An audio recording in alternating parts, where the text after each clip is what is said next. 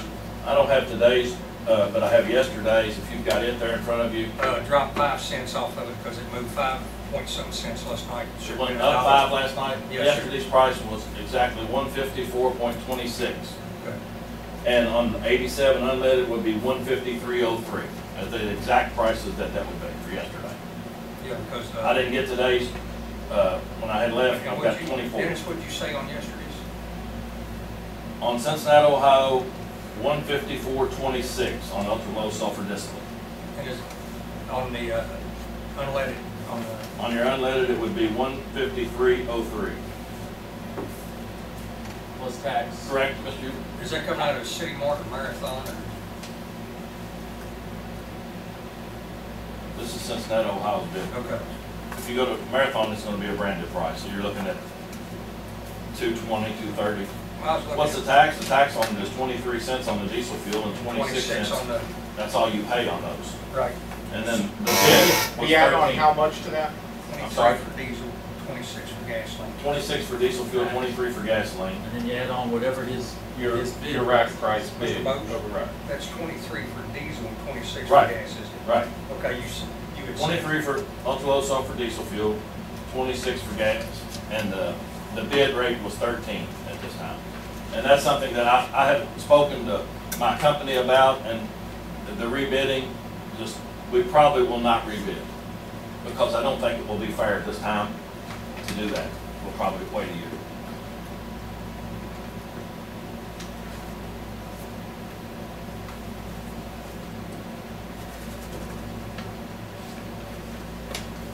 I mean, clearly, are these your invoices? Is this what you fill out? Right. Okay, because this shows number 2 diesel.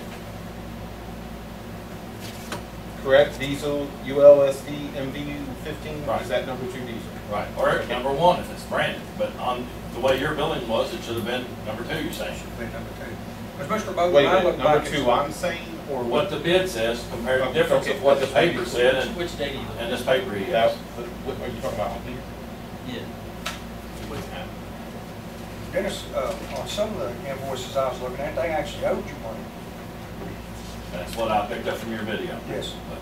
That, I didn't go looking for that, or we didn't catch that when we did it, we built it, so it was gone, it's done.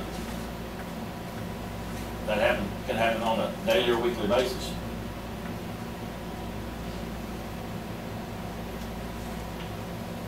I think my questions have been answered. Murray, you got to You understand what it would be if you got fuel today, right now? Yes, sir. Dennis, I know, Yeah. I can log on my phone, my computer. No, I mean, what it would be for us, the In relation to 26? Yeah, I've got it. 13, okay. We really probably, the board needs to have a special call meeting on the August 4th, because that's when the next bids are due, and we need to get that bid awarded so that we can have fuel here for August 16th, because our next board meeting isn't until, what, 20th, Gary? 22nd. Ms. Curry, is that on a Tuesday? The bids here are due on I got Friday. a question. Would anybody care if we moved that meeting to the 23rd? become a special meeting. Yes, and I know it's asking for a special meeting, but if I have to be somewhere that night at another meeting in Kentucky, would that be a problem with anybody? Yeah, I don't care if the only item on the agenda for August 4th would be approval of fuel bids, but I really need fuel to go to school. Mr. Crawford, what's your take on all this? I mean, I mean, you're the lawyer, what's your take on all this? You know, that's a pretty wide open question. It is. So I'm trying to figure out exactly what you're. Well, I mean, focusing on. he's admitting mistakes, where, you know, where do we go from here, you know? Well, and the superintendent is admitting mistakes from our side. Well, the superintendent's admitting it. I'm not saying I did anything wrong. I understand you're not. Okay. But you have to recognize also that the board has approved payment of these with the bills.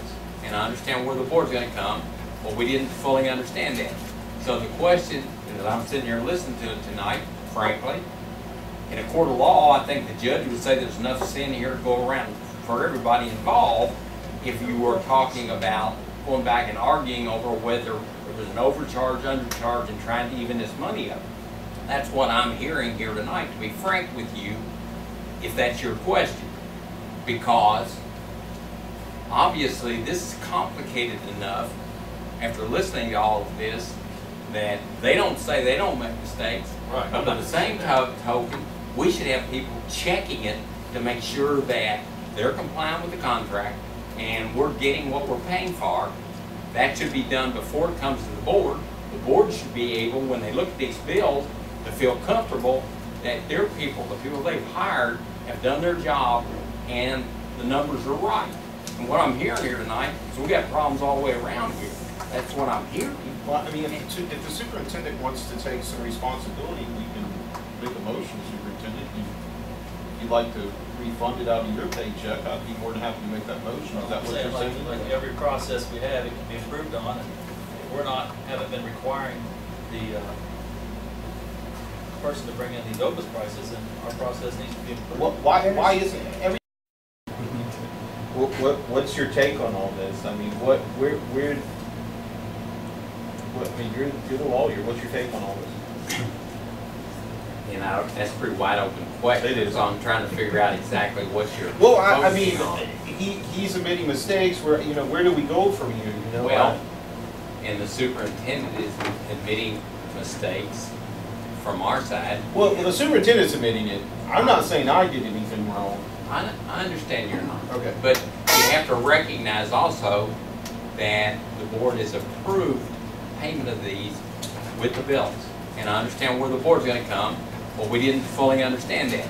So the question, as I'm sitting here listening to it tonight, frankly, in a court of law, I think the judge would say there's enough sin here to go around for everybody involved if you were talking about going back and arguing over whether there was an overcharge, undercharge, and trying to even this money up.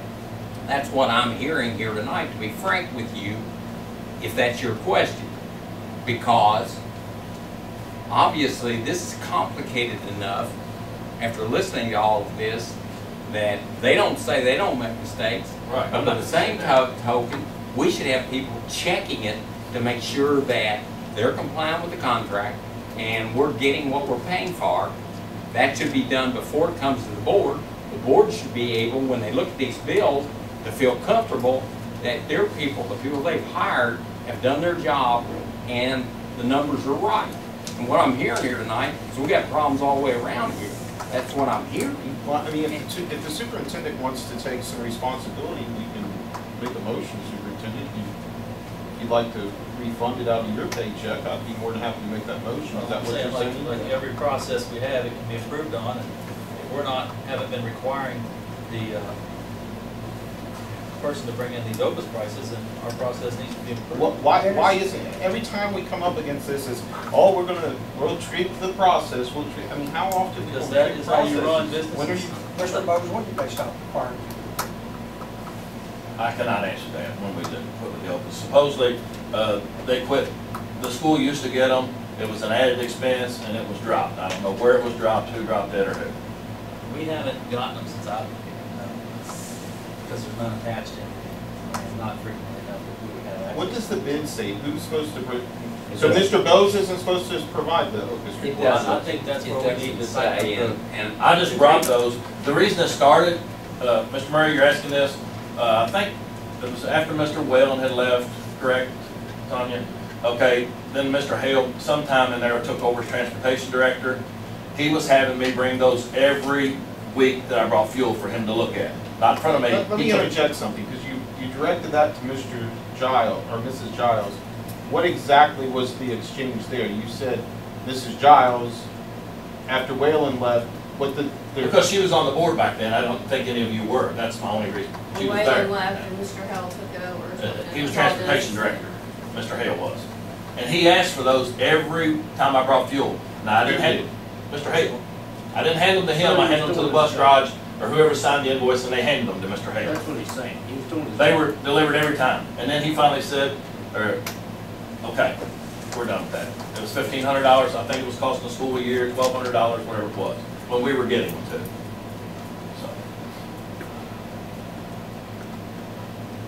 So on the contract, it says we buy number 2, right? On that bid sheet, not what you're advertising in the paper or in the, Well, I don't know what the paper says. well, that's So where we if get you, to if pick you it up got a from. contract that says you buy number 2, does it have anything in the contract that says if Mr. Bose doesn't have number 2, he can go ahead and bring number 1? Is there anything in it that says that? no, it says you're contracted for number 2. Right. But if you, it's just like anything else, it's like in your household, if you don't buy, if you accept it and you use it and you accept it at price, I mean, you go back and argue over it, but it's like I was trying to say a little bit ago, I mean, you didn't get what you contracted for, but to a degree, you accepted what you got. But- And so, you're, That would go to my next question. So if you cannot, if the company that cannot, that has taken the contract with the school cannot get number 2, which he's said he's contract. I guess you're asking if you're out of fuel and that's all I have, is that what I bring? Or either let you be out of fuel? Is that the Well, should you maintain enough fuel to make sure that the school doesn't? I mean, you said you've been doing it for many Right. years. But it So changes you know all how the time. much, right, Right. I get it changes. And I can But order I fuel can sit today down and be and promised do it a route. tomorrow and it'd be 2 I can days. sit down and do a fleet of Right. 28 buses, Right. pretty easy, and you could probably do it a whole lot better than I could. I don't because figure it that's on your buses, I job. figure it on days of the week. Fleet. And a lot of times they run out and call me and I'm here. You've got I mean, fleets. the mechanic's not here, it's in 30 minutes, I'm here, so. Right, but that's But your not the question way you is- wanna run the business. Right. Right? Right. You don't wanna be just, You're gonna run out of fuel, it's gonna happen, I am. so, with that being said, you know, it's kind of a stickler for you, and it's a stickler for the school, to not have something that says, if you are not able to maintain that 2%, Right. say if you ain't got 2%, we wanna run 2% because that's all the school system wants to pay Right.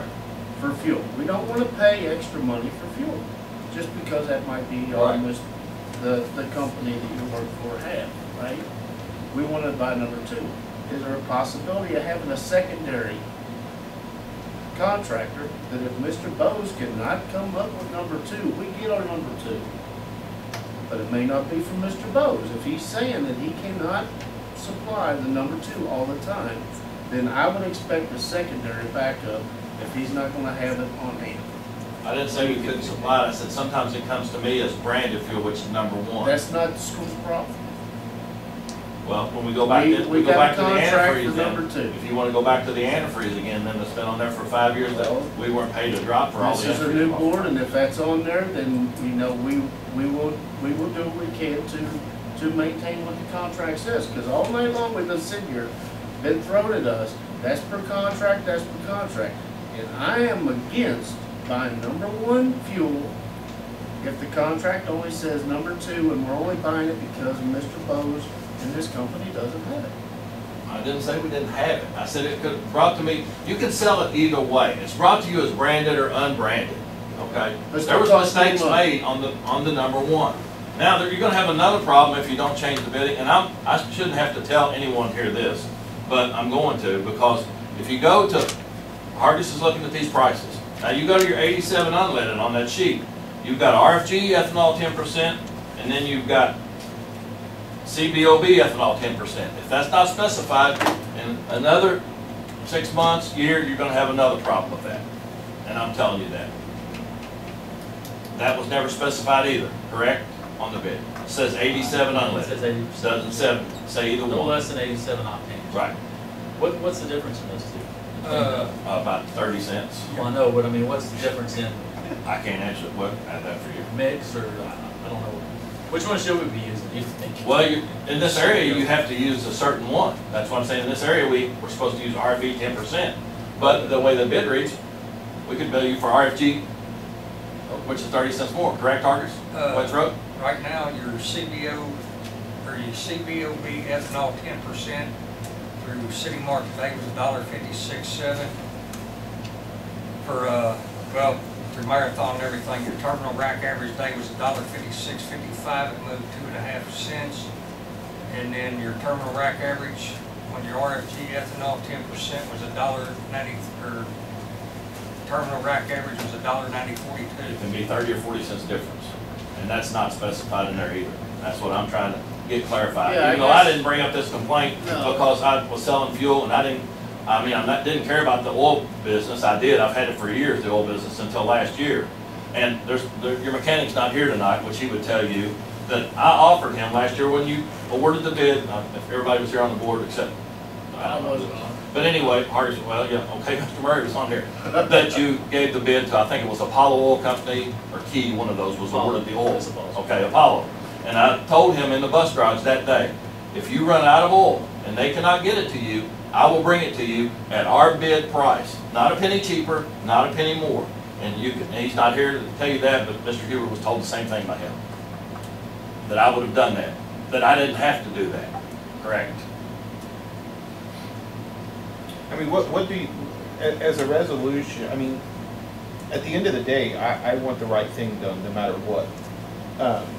What do you see as a resolution to this problem? Let's going forward with the new bid.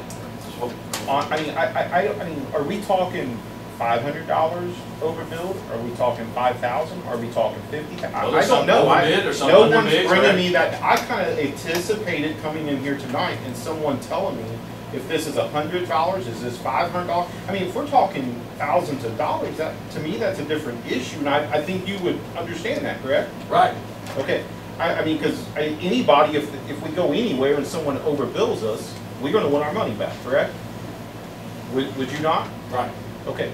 But after you have already done that, you're going to go back and then say at the store and say, hey, well, wait, you overcharged me here for this. If I go to Walmart, I mean, I'm just being honest with you. If I go to Walmart and they overcharge me, I go back and get my money But back. I'm saying the way the bid is wrote, it's completely wrong. And I've been saying this for years, but I've not been to a board meeting. I'll tell you right now, 10 years. I obviously voted to redo the bid because my understanding is the bid is incorrect. And I'm telling you it's still incorrect. And the reason it's incorrect is because it's saying we're going to award these things to one bidder. It's not incorrect when it comes to whether it's number one or number two. And as I told you on the phone, all I'm asking is to do it right. And you told me that's what you wanted to do. So and you also said anything we talk about, we can talk at this open meeting. So I'm just being honest with you. You are. All I'm asking is what is the end game here? What should be done? Nobody has given a solution to that problem. I thought Mr. Crawford did, but apparently that wasn't the solution we were looking for. He said there's blame to go around for all of us who did this, and you know, they were underpaid on some, overpaid on some. I'm not going back and looked through them to see what we're underpaid. Oh, okay, let me ask you this, and it's taxpayers' money, and that's who I'm accountable to. Right. And you're a taxpayer. If you were in my position, would you want to know if it's $100? Because I honestly don't know. I've had all these numbers all across the board. Do you want to know if it's $100, $500, $10,000? Would you want to at least know? Would it make a difference? But I'm asking. I'm asking if you were in my position. I can't answer. I mean, your son is here tonight. He ran in politics. He's the politician. If you ran for politics, would you ask Mr. Bose, would you ask what that dollar amount is? I would want to know, but I would want to move forward. I'm not, sir, I'm not saying I'm not gonna move forward. I want to know what that dollar amount is because I agree, but I think that's where you need to deal with Mr. Huber on that, then. And this is well, nobody's bringing that to me. Well, that's between you and him. Right now, we You're don't have wasting- any way to get the overage prices. Kelly and I sat down, looked at the few that we had that Mr. Bose had provided. So let me ask you this. Bills. In the last board meeting, the motion that was on the floor, and I'm trying to be fair to all parties because of different allegations that was made. No, everyone's still sitting here tonight saying we don't know what's what, and that's my understanding of what we're saying, and that I can respect that nobody knows the answer. You know, the motion on the floor is if the outcome of this meeting tonight is to bring in an auditor to fix this. Is that the direction we want to still continue? Because nobody knows what's going on. I guess we move forward with that, and then that will answer your question, because you're saying you don't know, I don't know, nobody knows. Let's move forward with the auditor, and that will give all of us a clear understanding of what we need to do. Is that fair enough to you, Mr. Bose? I mean, I don't know. What are we gonna do about the rest of the bids, the way they were done the last 5 years that I was awarded the antifreeze? Are we gonna go look at all that too? What you bought? Mr. Bose, I would tell you this, I absolutely, as a board member of this board, I would say, I want what's done fair to you and what's fair to, I mean, there's invoices Done that, right on that, absolutely. I just don't understand why, you know, it was all, like I said, it was done. There was mistakes made, we're done. It was wrong. You did it. Who did it? It was done, the board, I did it. It's done and gone, you know. well, I'll give you my word, I will push for everyone to be treated fairly in this situation, no matter what, and I think if you know anything about it, that's all. I've got something else I need to ask you before, I haven't picked up a bid packet. I don't know if anyone else has or not, but I'm just putting it out there that you need to change this before you go through this again at the next Has this meeting. bid packet already been sent back out? Yes. Did we, Mr. Crawford, did you? Well, overlook no, that? I did not look over the bid packet beyond looking at this one paragraph on the award. The last time, the last board meeting, Travis brought out here that it would basically be in the discretion of the board. We wouldn't have this language in here. And I said, that's fine as far as it goes. My suggestion was that he might want to look at some of the other districts and see how they were bidding this stuff, because it should be obvious to this board. I think you made the comment, you might could buy this stuff just as cheap and going to the respective stations and buying it right off the pumps.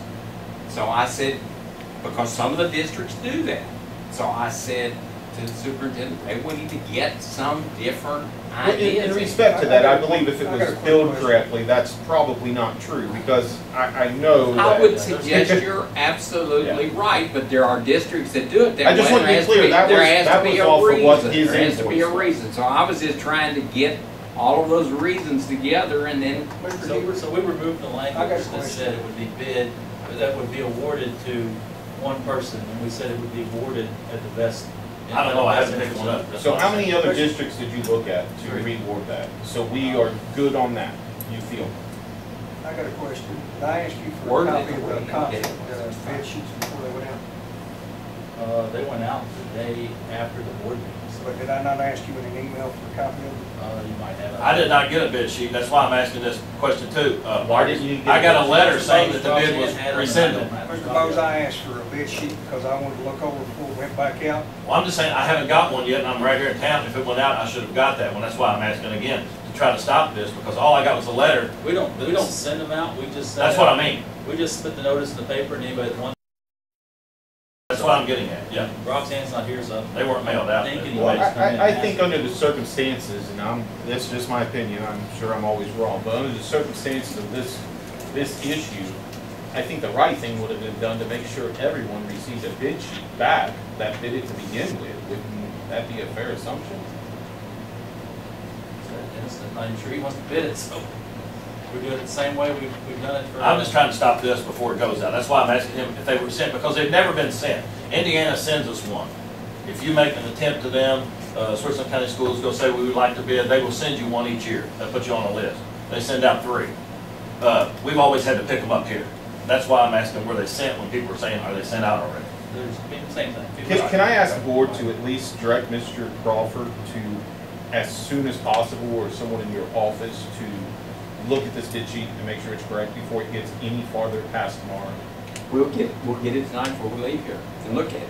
I'm assuming it's the same language, that you put it in the discretion of the board to group them, or The only thing we whatever did was in the look at best was- interest of the district. The only thing we did look at was being more specific on the, what are you saying? It needs to be changed on the gas, the way it's bid, and That's Artie's my looking at the concern. difference in I price. understand, well, that part I haven't looked at. So do you understand yet. what he's saying? I understand what Okay. he's saying, and I'm understanding, I'm a lawyer, and this is frankly very complicated. That's why I said Are you talking about the request it for needs to be proposal? prepared, Please. how the RFP. district is doing.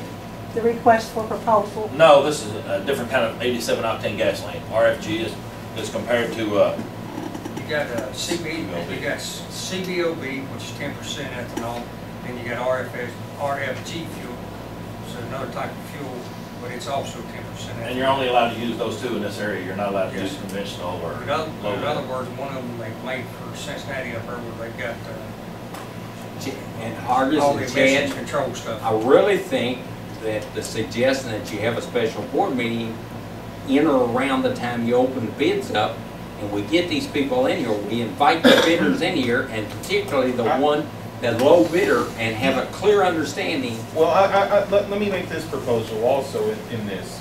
Mr. Bose had said to me yesterday that his concern, I believe he brought it up here tonight, that if he did bid, it wouldn't be a fair process. What I'm asking for this bid is nobody open a bid until it's in an open meeting with any bidders that would like to be present in a board meeting, not a meeting that we call in this board office by the superintendent. I'd like for it to be in a board meeting. And it can be be, done. it could, okay, and I've seen it done that way, that just extends the meeting out. You can accomplish just exactly what you want by saying, okay, the staff can open the bids up and they can make their recommendation, but I want all of the bids brought in here. And then you have the opportunity to look over them if you don't think that what the staff is offered is correct. Given the allegations that has been made, I'm asking for the board to approve opening the bids in this meeting in front of respective bidders, so there's no one that can say I think they we're were okay told with this that, number or because that number. That's not my complaint. That was The what public notice you says might the bids must be here by 2 p.m. It does not specify the bid opening time, so I think we're okay with that. Okay, then you can do it that way. Whatever the board wants to do on it. I'll move that the bids open by the board, not to be open until then. Got a motion and a second.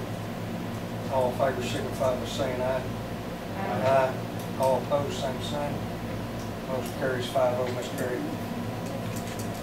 I know Chad on here, what he's talking about on the branded, unbranded.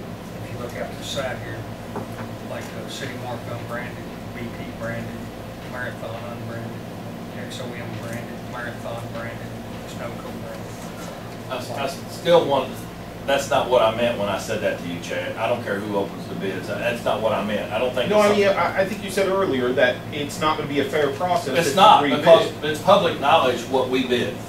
Okay? It's not if you bid in envelopes and everybody comes in here. That's already out, what we bid. I understand what Okay, you're saying. so Yeah. say we're just gonna go off the wall, use an even number. Say I bid a dime. The other person knows I bid a dime. They're gonna bid 8, 9 cents. Right. Is that gonna be, that's my only reason for not wanting to bid it. I love to service the county and the school and that, but that would be my only reason for not doing it. And I've gotta talk to them and say. And I understand that, but I'm Okay. trying to make it as fair as possible for everyone. I understand that, that's the way it's done in other places too, But it doesn't always depend on how much they bid, it's the service that we gotta look at. Yes, you have to look at service also, and that is a component, and that's Right. why it's totally at the discretion of the board, depending on what the relationship Right. is with the bidder. I mean, it's just not, I'm just throwing it out there to you, it's just, in Indiana, which it doesn't matter, it's the way they do it there, their bid doesn't say cheapest bid, it says best or cheapest bid, which could be like, over there, we got underbid on gasoline. I mean, we underbid on diesel fuel, they underbid us on gasoline, they overbid us on oil. We got the bid, that's the way it's not worded like yours, but I'm just, throwing that out there, that's how it is done in different counties, like Mr. Huber talked to us.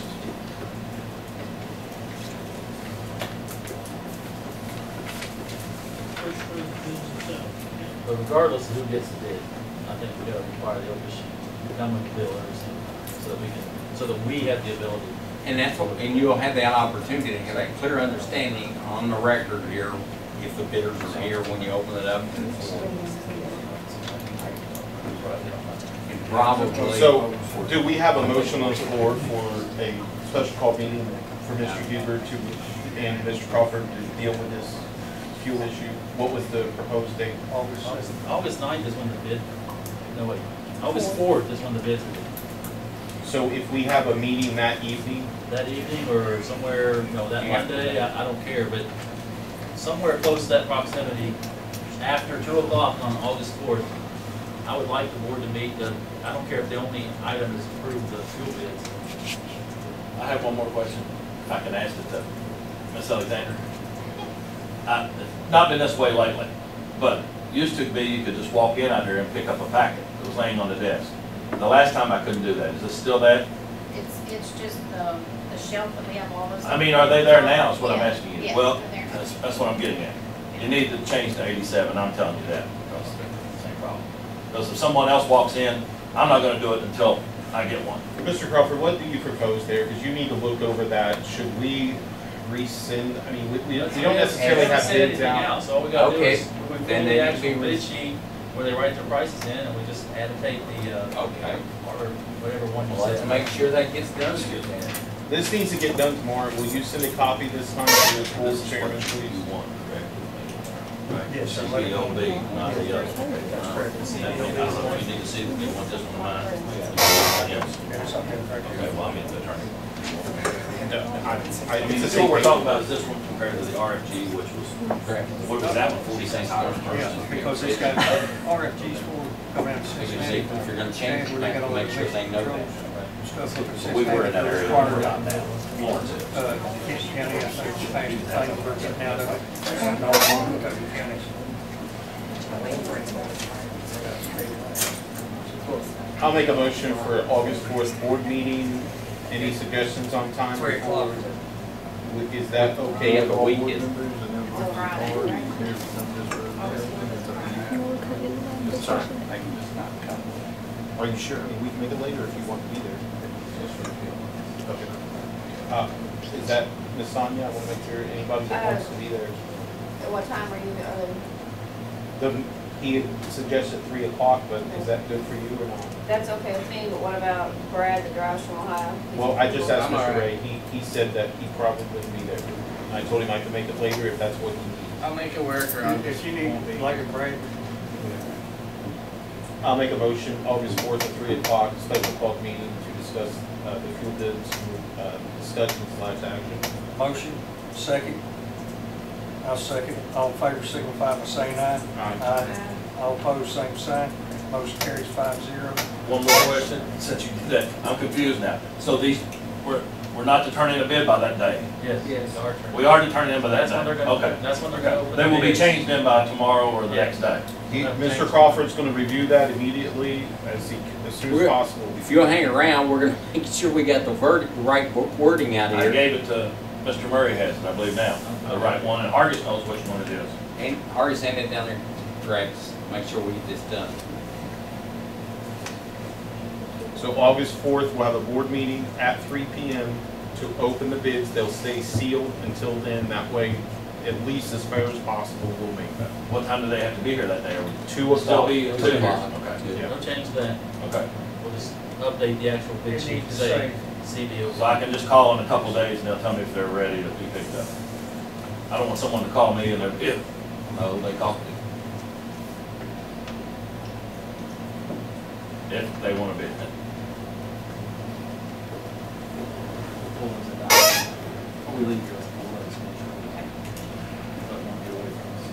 Mr. Bowes, I appreciate you coming in and answering questions. I would have come in before, like I said, if there was a misunderstanding, I'm sorry. But I got a phone call that was on video, so.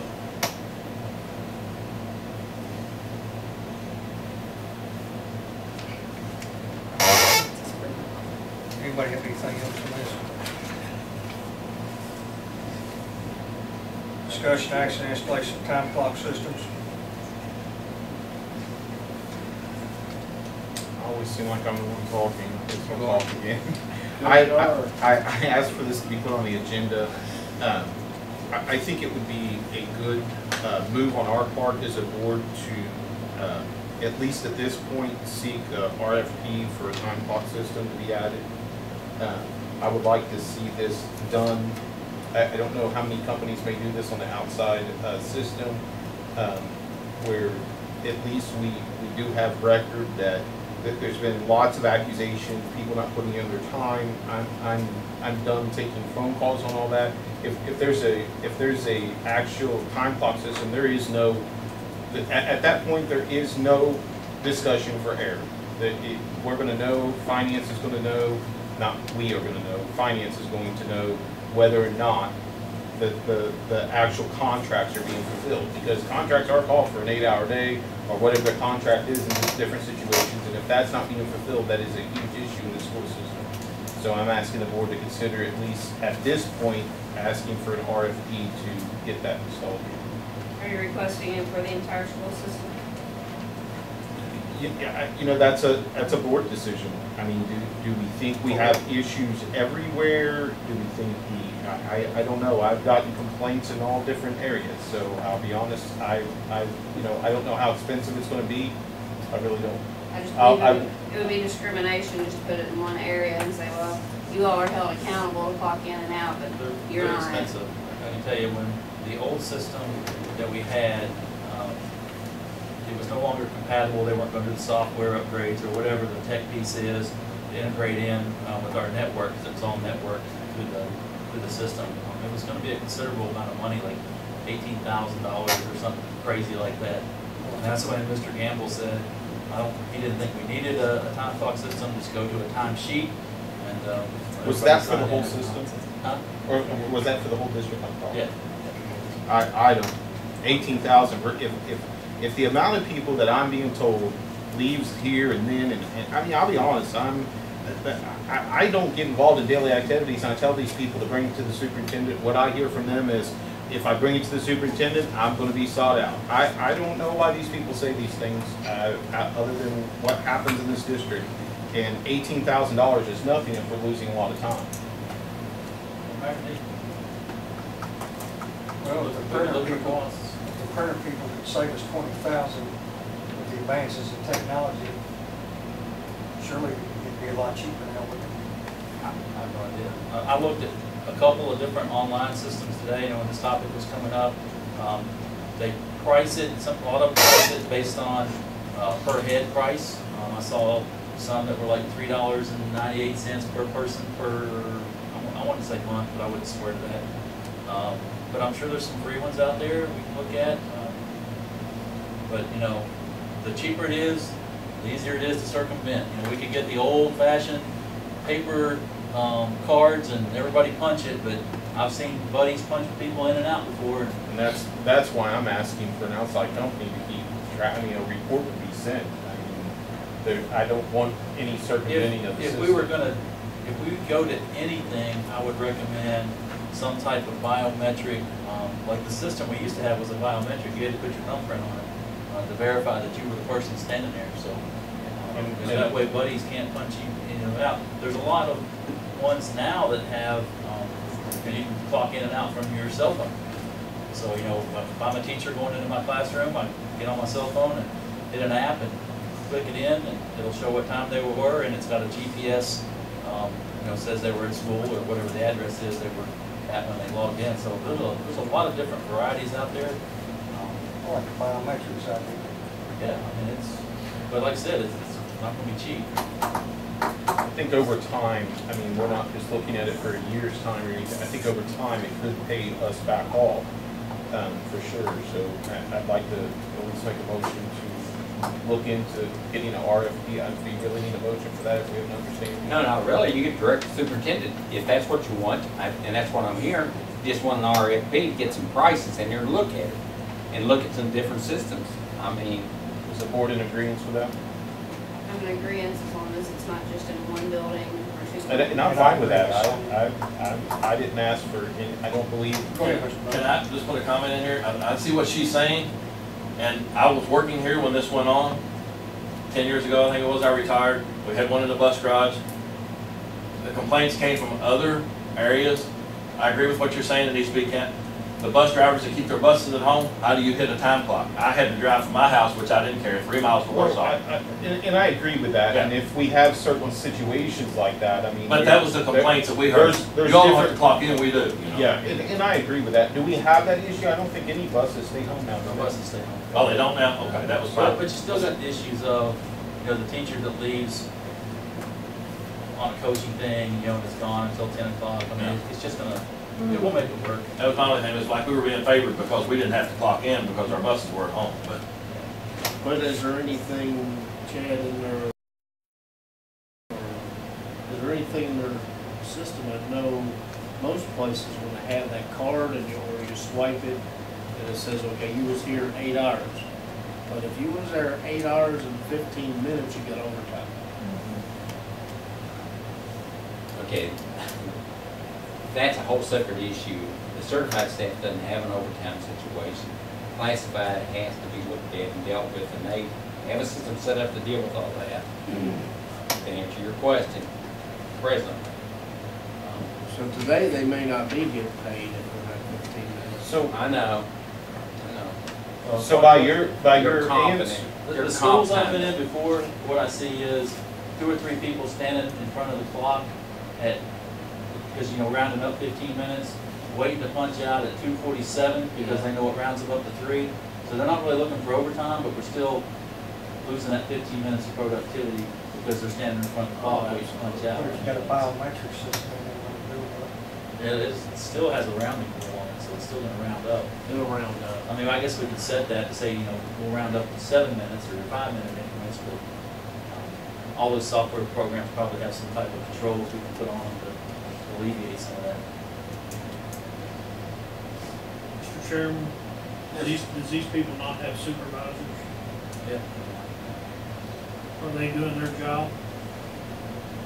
I don't know, are they? Tell me, what did you see here tonight? Is everyone doing their job? I mean, you're paying a supervisor to be accountable for their employees or. Yeah, and you see the mess we're in tonight. Yeah, so that's why we think the timesheets or the timesheets we've been using should be the best answer. I mean, the supervisor should know they're moving in, they're moving out, what time they left. But, you know, in a school building, a lot of doors, a lot of people can sneak out if they really want to. It's hard to keep track of everybody. So I don't have a problem with the time clock. It's gonna cost some money, but that's what the board wants to do. Certainly get some proposals and find out what it's gonna cost. I'll go with Chad's recommendation, look into it, Mr. Huber, see if they can buy, All of it, some type of thumbprint or, like Ms. Sonia said, for all buildings, not just one location.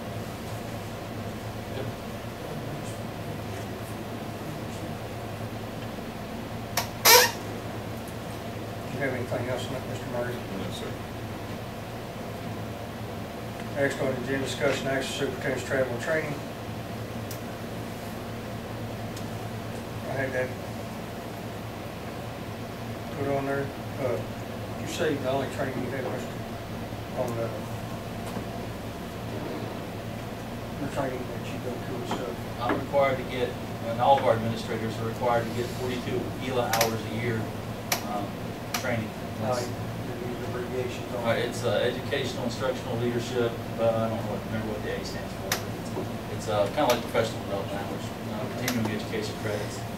We're all required to get a certain number per year. Our teachers are required to do 24 hours of professional development, all per year. All of our administrators are required to get, I think it's 42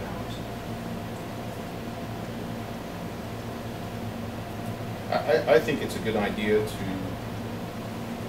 to hold the superintendent accountable on the travel. I have no problem with you doing the training. All I think we should do is simply ask you to get approval for the travel. If I, again, constantly get complaints, superintendent's never in the board office, I go over there, never there. If I have a prior approval, I mean, Mr. Huber, you have to admit, I've asked you numerous times to keep your calendar updated. Have you done that? When I've traveled, I've tried to let you guys know, but I really haven't traveled any in the last month or so. The reason I'm not in the board office is because I try really hard not to be in the board office. I try to be out in the schools. You know, somebody comes over here looking for me, I'm pretty good about when I walk out the door saying I'm going to middle school, I'm going to high school. What are you doing in the schools right now with no one there? I mean, I know we got some teachers working. Maintenance, meet with the principals, maintenance? Yeah, checking on the maintenance, make sure the schools are ready for, the floors are scrubbed, the desks are moved, the, cafeteria's been cleaned. Don't you have tables are super, I mean, ready. I'll take it back to this gentleman's question. Don't you have supervisors? Yeah, to I like, assure that? I like to double check some things. Or I've gone over to Mr. Ritchie, or, we had a maintenance issue with the new, pass-throughs we had at the high school. There was a wiring issue. I just went over to take a look, see what we were doing, see if we were gonna be able to solve it. So every once in a while, I go spot check.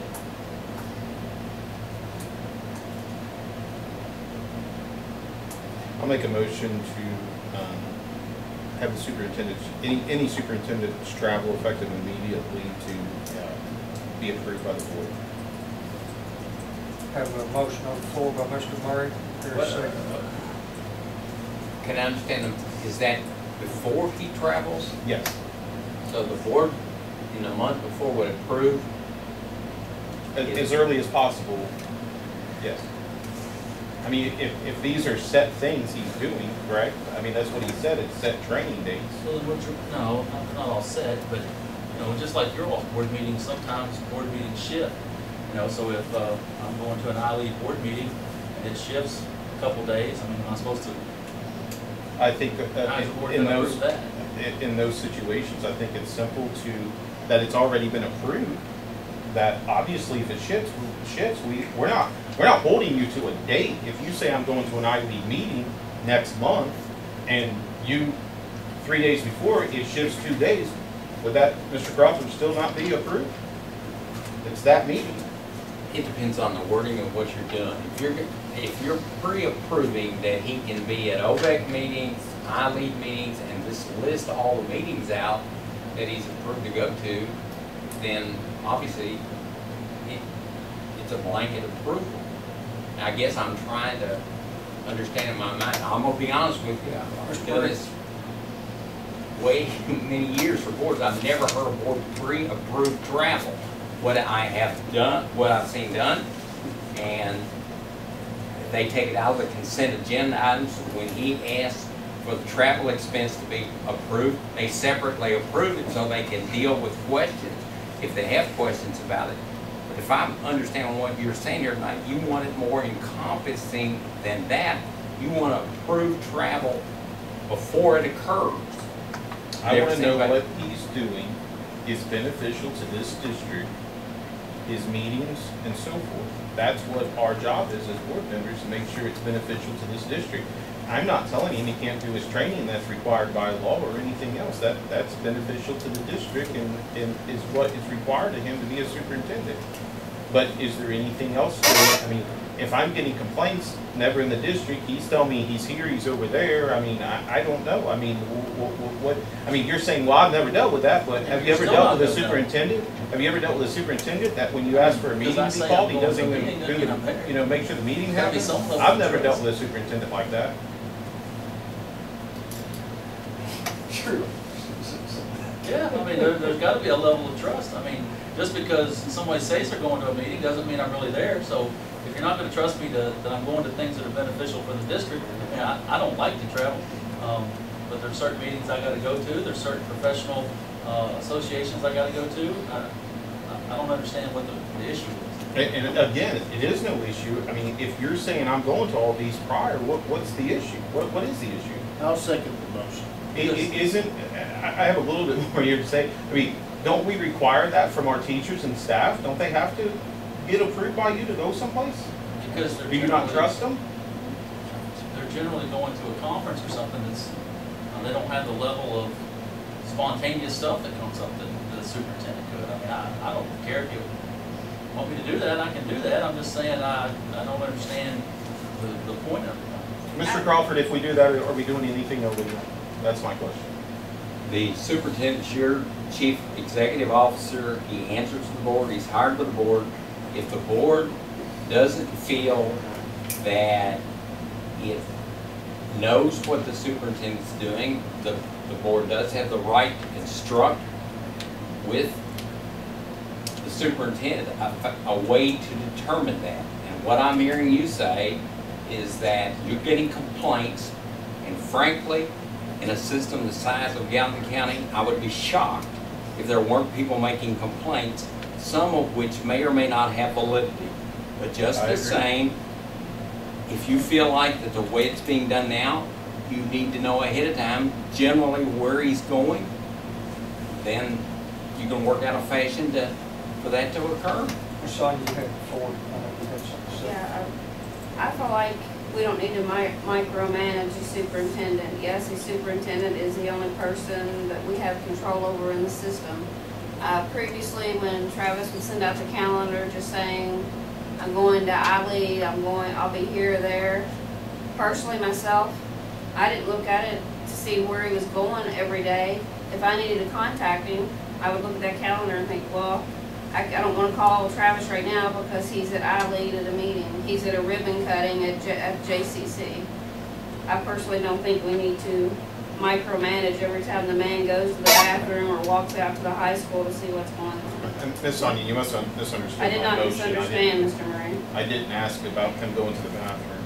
Well, if he has to go somewhere out of the building to the bathroom, I guess you want to know. That's all I have. I'm also not a babysitter, so I don't want to do it either. Maybe he'll consider a GPS dog collar. How about microchip? Man. If we could do that with you two's votes, we'd probably get somewhere. We wouldn't be in some of the shapes we're in. Mr. Murray, I'm gonna ask you to call your motion on the vote summary. I'll withdraw the motion if you would like to look into it further. Yes, sir. Motion been withdrawn. But please don't microchipping like the other two members suggested, because I don't think that's fair in any way, shape, or form.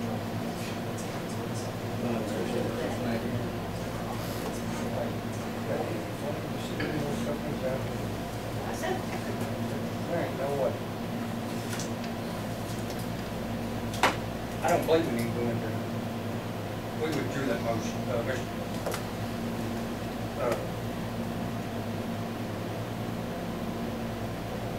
Mr. Crawford, do we really need to go into closed session to discuss what we're going to discuss? It's up to the board. I'm asking us not to go into closed session. It's been a Entirely paper. up to the board. I'm asking the board not to. I don't care. Let's leave it open to the public.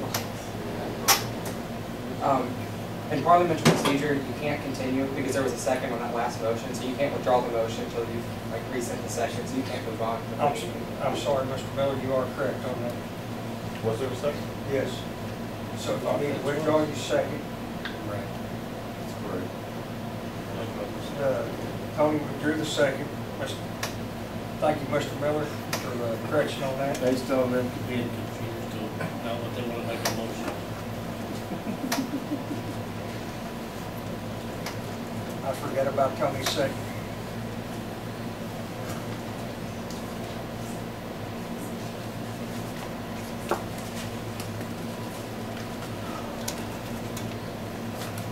We need to wait for Travis to come back.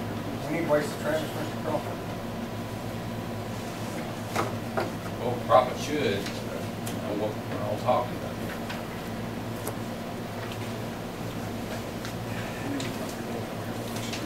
Still gotta see if they can see it.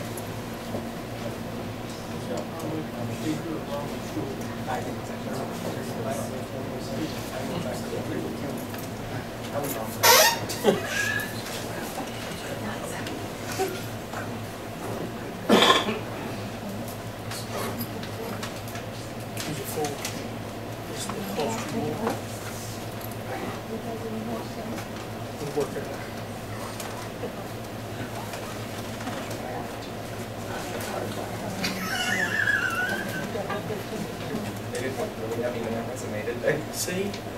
That's why I called you more.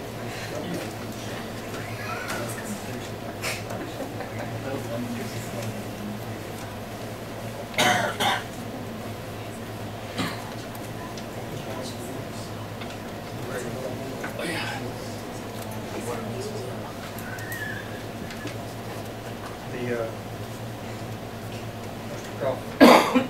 Yes, sir. Proceed on this, sir. I can, you know, where we left this last week, was that Mr. Murray had gotten his paperwork filed by this law firm, and I think Tony had just gotten his. Yours, he got lost in the mail, and Post office still hasn't found it. yeah, they still haven't got it. It shows that the coordinate shows, Tony, that you were served on the 17th of July, and Chad, you were served on the 12th. And so there's 20 days to file a lawsuit, and we discussed the fact that you all, as a board, three of you that got sued, probably needed to authorize me as board attorney to file an answer for you. There was discussion had about whether you thought that was the right way to go or not, and that it's an open records request, and there was some belief, as I understood it, that they were asking for more than what they were entitled to.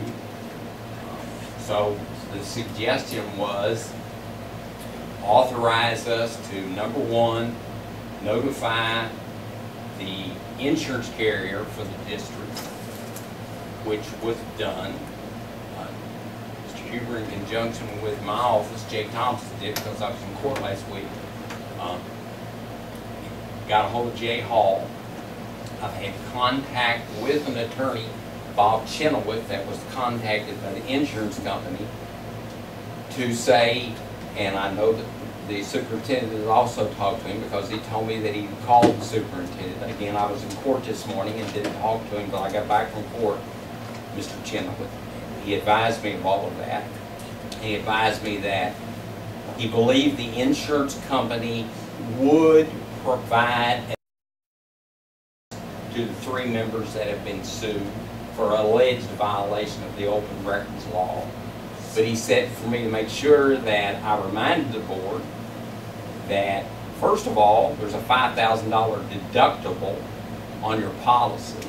Now, he didn't know the amount. He knew it was either $2,500 or $5,000 from his experience. I called Jay Hall and confirmed, as did the superintendent, because I called him to find out which one it was. It's a $5,000 deductible, meaning the first $5,000 is going to be picked up by the district. The second thing he wanted me to remind the three board members and the entire board was that the damages, if there's a violation, big if, we had a discussion about that, and he agrees with me, it sounds like a miscommunication as much as anything here, but if the $25 penalty is awarded, or if attorney's fees or court costs have to be paid, in his experience with dealing with this insurance company, they won't pay those. And again, that's potentially putting in jeopardy the general fund monies. So he encouraged me in the phone conversation, one lawyer to another, if it appears to be a miscommunication problem, if the board members have turned over what was on their personal computers, personal emails through the school's server, and system, which I had understood whatever is on anybody's personal emails would be there, so they've already got that, then get that clarified as soon as possible and see if this whole thing could be made to go away, so that there would not be any lost monies out of the general fund with the situation. Now, that was the conversation I had with him. I actually called Mr. Huber, and I decided that I would wait and explain all this to you all night and get more direction from you on how you wanted to handle. I was going to try to get a hold of the attorneys today that filed the lawsuit after having talked with Mr. Chenoweth, and explained that it was my understanding last week that there isn't anything that hasn't been given to you. It's a misunderstanding. The board members believe when they turned it over, and it was turned over by the superintendent to you, they covered both what was in districts, servers, as well as what's on personal email servers. And so But I couldn't get up with the attorney on the other side and decided not to pursue it until I talked all this through with you tonight on how to proceed. We have an answer ready to file for you. I'm to call back the attorney Chenoweth tomorrow and tell him what our discussions were here tonight and how you want to proceed. I have a few questions. All right. Okay. First question for you, Mr. Crawford. Was you contacted by the Gallatin County News concerning this issue? Nope. And nobody else from your office? No. Nope. Okay. In the newspaper, it's already saying that Mr. Chenoweth is a lawyer. Who told the newspaper that? Mr. Huber, did you? You don't believe so? You either know or you didn't? I don't think I did, no. Where would they have gotten that type of information? Not that I care, it's all open record. I have no idea. Okay, because it surprised me when I found out Mr. Chenoweth was my attorney, and I'm like, well, I don't know. I only spoke to Mr. Chenoweth today. He called And my that's why I office asked in you court if today. you had told the newspaper that. Some of my other questions is for board members. Ms. Giles and Mr. Ray, I'm going to ask you both the same question. Did you receive the March 24th open records request from Massey and Blankenship attorneys at law? Ms. Giles. Give me a minute, I'm thinking. I received the one that Mr. Huber handed us that night. Exactly, in the board meeting. I don't recall getting another one. Okay, and that's where I'm going. Mr. Ray, or do you, Same, I got the one. so you got one, didn't get the other, just like us three board members? I Okay. remember responding an email to. No, I did get one in the mail. In an I got email, something because I in responded and said No, I got you could, something in the you can mail. have whatever. Yeah, I got something in the mail. And then I responded by email saying you can have all my emails. I can't tell you the date that I got it in the mail, but I Okay. did get a letter in the mail because I remember seeing the return address. So did you respond to Mr. Huber, turn over all the emails? I think it was everything. So, but to the whole board, Yeah. to the school system? I think. Ms. Giles, did you do the same? Okay. Did Ms. Giles and Mr. Ray, this is both a question for you again, did you ever respond to Massey and Blankenship's attorneys at law privately in a letter, in an email, in a telephone call? I've not communicated with them at all. Anything that came to me, I've sent through Okay. Travis. I've not communicated with them. Okay.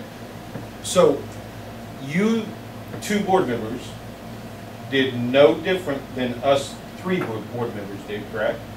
From the understanding, we all told the superintendent to respond to emails. Mr. Huber, do you acknowledge that you were told to respond to emails, any emails in the school server that came from any of our computers to respond, correct? Mr. Mayor, let me read you something. I think I figured this answer out. It all came up last time. All right, paragraph 18 of the lawsuit says, the three named defendants use their personal email addresses to communicate regarding school district business as revealed in emails received from Gallatin County School District pursuant to the open records request of March 24th. Okay. So I am surmising, I do not know this, and you get a fair question right now to clear this up. I'm assuming two of your board members, Sonia and Mr. Ray, don't use their personal computers. Okay, you're assuming. So I I'm guess those assuming it lawyers are plays, assuming no, too. I'm basing it off the lawsuit word. You see what I'm Understand. saying? But do you see what I'm saying? I guess- know where you're going, and I'm giving you a fair question. If that's what's the case, then they're contending that the three board members that are named here are using their personal devices. And so they've singled out the three board members that are using their personal devices to make sure that they got all. So how do they know these other two members don't ever use a personal device? Who told them that? Or Well, how could you even get that look, information without? I'm just reading what they pled in the lawsuit. I'm not the I lawyer on the understand. other side. It says defendants use their personal email addresses to communicate regarding school district business as revealed in emails received from the Gallatin County School District pursuant to the open records request March 24th. So they took what the superintendent took up there, went through them, saw your all's personal I assume addresses on there. I'm assuming this correct. I'm just reading what they pled. And so they see that personal devices are being used by at least 3 board members. So then they send out that March 30th correspondence, not to the individual board members, but again back to the district, to the address here, saying turn it all over. I assume to try to compare to see if it all compares. But it's safe to say anyone could have a personal email or a business email address, correct? Certainly. Okay. I'm So, not but disputing you that. see where I'm going with this. I see where you're going, Okay. but I want you to, just being fair to everybody, like you're trying to do here tonight, saying, look, I've read this after thinking about this from the last discussion, and that's in their paragraph 18, so that's an assumption that's out there. It may be a wrong assumption, but they pled it. So that makes me think that's where they got it at.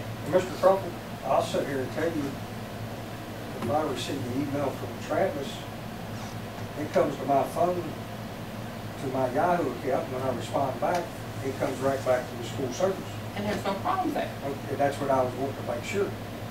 I'll tell you right now, every school email is forwarded to my email, my personal email address. I respond from that, and it also goes to the server when anyone from this district responds. What the newspaper is saying today is we believe there may be evidence that the members have acted illegally and may have even been emailing or texting between themselves while a school board meeting was in session. So, yeah. Pulling our email addresses and seeing. I don't know why you're not in a lawsuit. That happens quite often. So, my question on that, I have some direct questions to you now. Is anyone, and I know you want to clear this up, but is anyone entitled to my personal emails or business emails? By law, I'm asking law. I don't want to. They're not entitled to your personal emails unless it's school business. It's school business, and it's school business as outlined in this letter dealing with what specifically what they're asking for in the time period they're asking for. That's what they're entitled to under open records. So you're saying, because I said something there to see what your response was, that you're saying that any elected official, including yourself, because you're an elected official, correct? Yes, but I've got certain exceptions dealing with criminal stuff. I understand that. I'm not considered a criminal. No, I don't mean it that way. No, I know I'm going somewhere with this. I'm going somewhere with this. So if I come to your office and I ask, and I'm just asking a question, I come to your office and I file an open records request. I want all emails, personal emails, business emails, anything to do with Mr. Crawford, with Chad Murray, I'm going to be entitled to those, correct? No. Why not? You are entitled to, just as they ask in this letter, if it pertains to meetings of the Gallatin County Board of Education. And for the record on the camera, we're not texting. We're looking at Agenda emails. and other proposed agenda items, motions or proposed motions presented. I'm not reading all of this, I'm just going down through here. This is all school-related activities.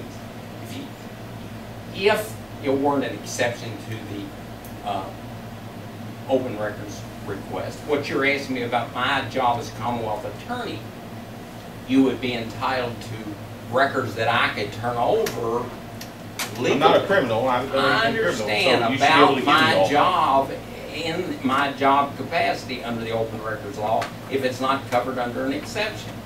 So I can get anything that you've ever sent that has my name on it, even if you sent it from a personal email address or a business If it's email address. are you asking in my capacity as Commonwealth attorney, elected official, if it's not an exception to the open records law? Investigations are exceptions. You can't get those. It says so in the law, which I hope I brought the book up here. Right here, okay? I'll read it to you.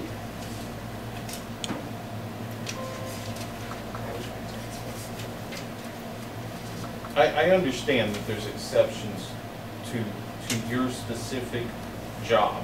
Okay. Investigation. Let me ask this. If I, which I did, asked Mr. Massey in his capacity as a school board member to turn over any emails that had anything to do with Gallatin County, its members, its employees, anything to do with cuts, any of that,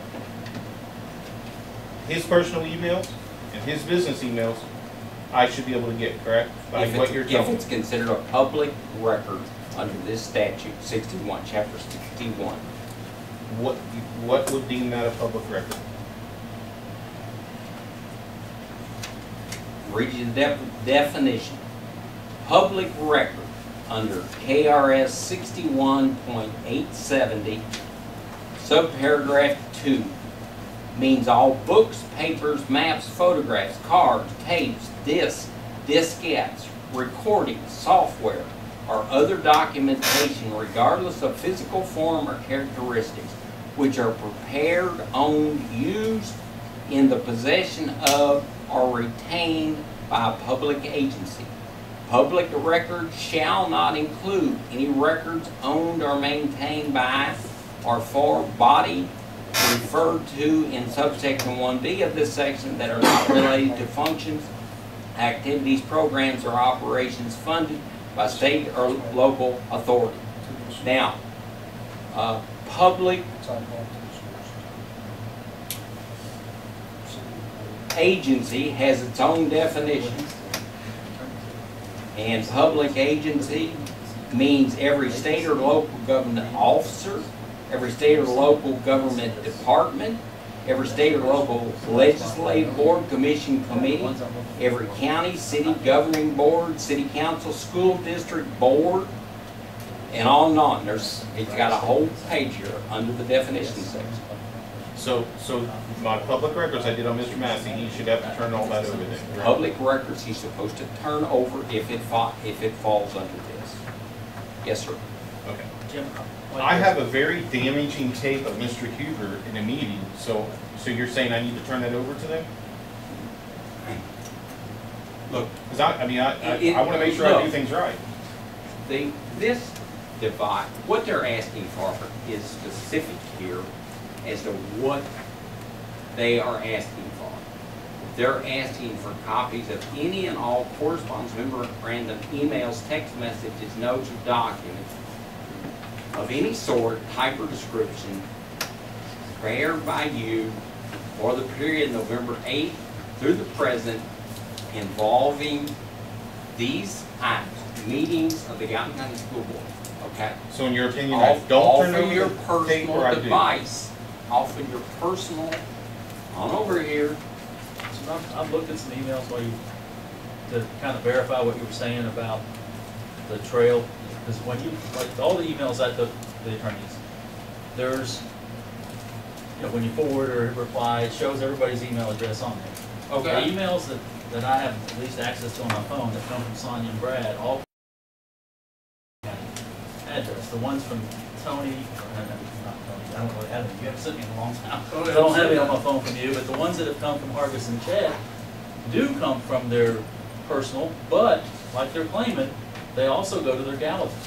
So I think the attorney probably does have everything that they're claiming. That's what I understood from our last board meeting. I'm thinking a simple conversation with the attorneys saying, listen, yes, I sent it from here, but I carbon copied it to my Gallatin, so you really have everything?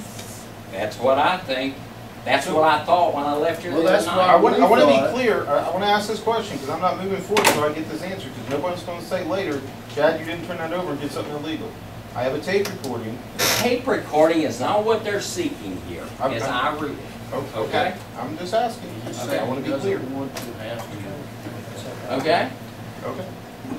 And again, I believe, based on our conversation the last time, and there's nothing I've heard here tonight any different, that you guys have already turned over, just like the other two have, everything that you've got to turn over, and the miscommunication is that those attorneys understood, or thought they understood, that did not encompass what was on your personal devices, when in reality it does.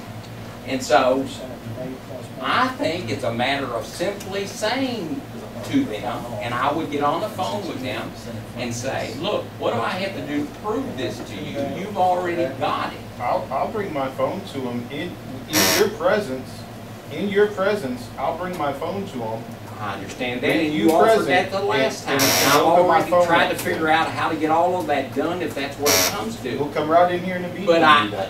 a simple letter in which I write on that, Whatever they want. as attorney for the three of you, I've talked to you, we've now discussed it both in closed session and open session, and you're representing to me, you've turned in to the superintendent everything that you've got that they're seeking here, and I'll tell them that. Mr. Crawford, when me and Mr. Huber was looking at here, I've got mine open right now, we was looking through them, and I believe he was correct on what he's talking about. He responded, it was from him, he responded to all on bus inspections, and when he responded, he went through my school email Sure. account, and then come to my mail shop account, where it's forwarded, but it's showing both addresses on there. And that's where they're getting business out of this. Yes, And sir. I don't believe That's there's it, any that's exactly emails right. whatsoever that, I know I haven't personally sent to these members that's being sued. I don't, I mean, can everyone sit here honestly and say we haven't emailed any other board members? Tony, have you emailed any other board members? I can't say that. No, one-on-one or think that's or three. one-on-one, yeah, I was always under the understanding that me and you could talk, me and Sonia could talk, But I don't even think there's emails one-on-one, I don't think there was either, But- I'm just but I'm saying, saying- if there was, I could.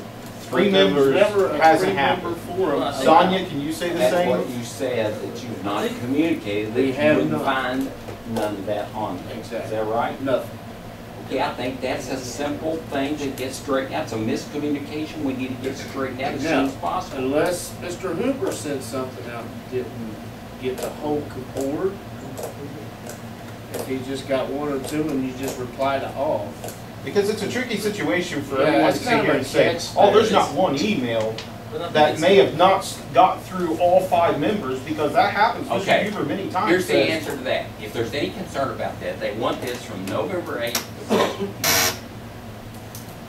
Can the board members not come here to the board office with our technology people, download any of that, and take, and make sure, absolutely sure, and the reason I want to be I'm not absolutely. giving my technology I person think- here No, no, no. Okay. downloading I my think- all right, computer. all right. You can come in. I think what we should, the easiest, if you want to print them out, because if you've got emails in your personal account that you want to print out, we can hook you to a printer. That way it's not costing you any money. And you can sit here and print out, and leave them in a stack, and then we'll take them down. If there's any doubt, and here's what I'm telling you as your lawyer, if anybody's got any doubt as to whether something was school related, Can you then not give sit- it to them. Can we not authorize you to come in here for an hour one day and go through our email? I And you can if the other side will accept that, Okay, Chad. let's go for that, because you can professionally look and see our email. Invite him here. Invite him here. The I new will do members that. have emails Let me, from school okay, here's the next November move. 8th. I'm sorry? The new members have school emails on November 8th. No, they No, but any communication that went on Bradley Ray was with, Well, I But think any we set their emails communication up- still It would would be be on used the server, you're right, that's what we said. I don't know what date we created. Bradley Marcus's Ray, and his email. any emails that before, Ours wasn't till November after 8th January. forward, Mr. Huber replied from, was on the school email. That's what I'll do for you, Mr. Ray. No, hey, I'm just saying This is for what I'm his gonna do. sake, I will- because I will that's punch something in they hard. might bring up, that they didn't even have school emails. and I didn't, I'm not Hillary, Yeah. so I can't wipe my server. I don't know how to do that, but I'll do a search on hardest things. Seemed like pretty simple. It really is, I could bring my computer. Here's our- In my tablet, my question is, granddaughter's before you tablet, die, you may not wanna listen to you. I'll remember it. Let me go all around the thing before you. I'd like to get everybody's attention in front Yeah, of how to proceed. Mr. Crawford, Yes, sir.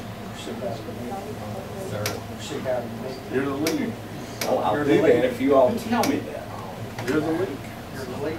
All right, then I'll call them tomorrow and figure out what I've got to do to prove in their minds exactly what you all are telling me here tonight, and we'll work through it. Okay, so Fair there's enough? our stop. Okay, that's back That to was- 2016. Yeah. January, I believe, 43. November 12th, Leonard Symposium. like they're gonna do it. Training. Thank you for the update. I haven't. Motion to adjourn. Pizza. I'll make a motion to adjourn. Chad, Mr. Ray, hold on a second.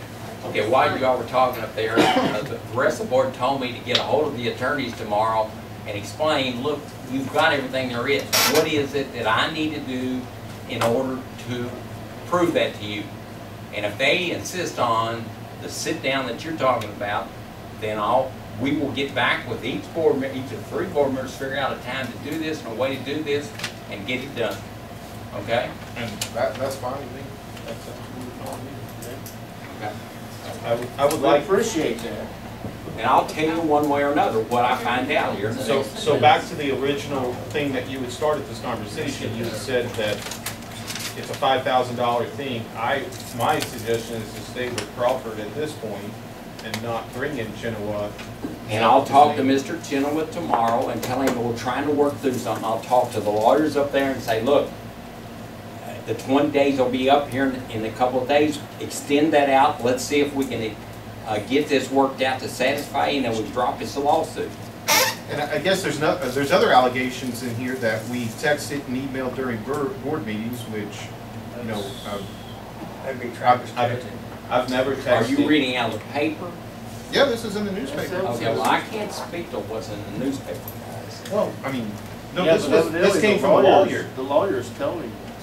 This came from that lawyer, Blankenship, which, that was a question I wanted to ask you. Didn't you tell this board that you had talked to Massey at the first open records request? You had spoken to Massey? I talked to the other That's what you told this board. Well, he's with the law firm. I talked to Randy Blankenship before the last meeting. At some point in this thing, I saw Ed Massey, not any related to this lawsuit in any way, shape, or form, prior to that in court about potentially some employees having been up there. That's what you're talking about, I believe. I didn't talk to Ed Massey about it. I know you had mentioned you had spoke to Massey about something to do with this school district, so I'm just That's wondering true, why but everything. that's been about 2 months ago. Okay, Chip. I just want to know why everything's Blankenship now all of a sudden after I filed an open records request on Massey. I can't. Sounds shady, don't it? I don't work up there, so I don't know. Sounds shady to me. Didn't the original 2 requests come from Lincoln? Well, of course it's Yes. And make it. It's got both their names on the lawsuit, guys. Blankenship signed them. It's got Ed Massey, They didn't and then it's expect the got guy Randy without it. Blankenship. But it's got Randy Blankenship's signature, I believe, over here on the, looking right now, open record. Mr. Crawford, at what Yes, point- Randy signed it. Mr. Crawford, at what point do we have the right to know who our commission started? Well, This was I'll ask them if they'll reveal to me who their clients are. If they don't, you file a claim to the court because do we not have the right to pay? Well, they have filed a lawsuit at this point under this open records alleged violation, which doesn't look to me to be a violation, it just looks to be a miscommunication. Well, they went ahead though and served the civil summons, and we didn't get that second letter. I'm still hung up on that. Well, they sent it to the board offices. So the board did not get it. Yeah, well, the board thought they'd already turned the stuff in, so Right, so I'm just still hung up right there. I understand. I'm gonna try to talk through all that, okay? Did this office ever acknowledge the March 30th open records? Because that's, Mr. Huber told us in the last meeting that he never even gave that to us because he never even got it. I think that's the one I gave you at the meeting. No, you only gave us one time, and that was sitting in The the first meeting. one, the 24th one, they only sent one copy of that to, I believe it was this office, and I scanned it in and emailed it to all of you. And I think the one I handed you at the board meeting must have been the one from the 30th, because that's the one that came individually. I know the one that you got in the envelope, you give to us that night at the board meeting, and that's when we told you, hey. That's at the 24th. Turn over everything that there was. We never got another one, period. There was not another one. Probably got it if I looked hard enough. I don't throw nothing away. Mr. Huber, you acknowledged in the last one, Mr. Crawford should back me up on this. Did he not acknowledge in the last one he didn't think he even got that? I thought the last time we talked about the March 24th one and the March 30th was a matter of confusion. But, you know, I know the board members all represented that were here the last time that nobody thought they ever saw on March 30th. I thought that because of the dates, I think that special call meeting or work session, whatever we had, I think it was a work session on budget. I thought it was, you looked it up, and I thought it was like the 26th, so you wouldn't have had the 30th in here. That was my understanding. The 30th was disappeared somewhere and nobody knew what it was, but that's what we're being accused of, so. It must be with my letter in the post office. Even the newspaper can't get things right. They call you and ask you for an interview, you tell them the truth, and they still print, they're not turning over open records, you know? I mean, that's why I'm asking, who talked to them? Who's driving that bandwagon? Can you sue a newspaper?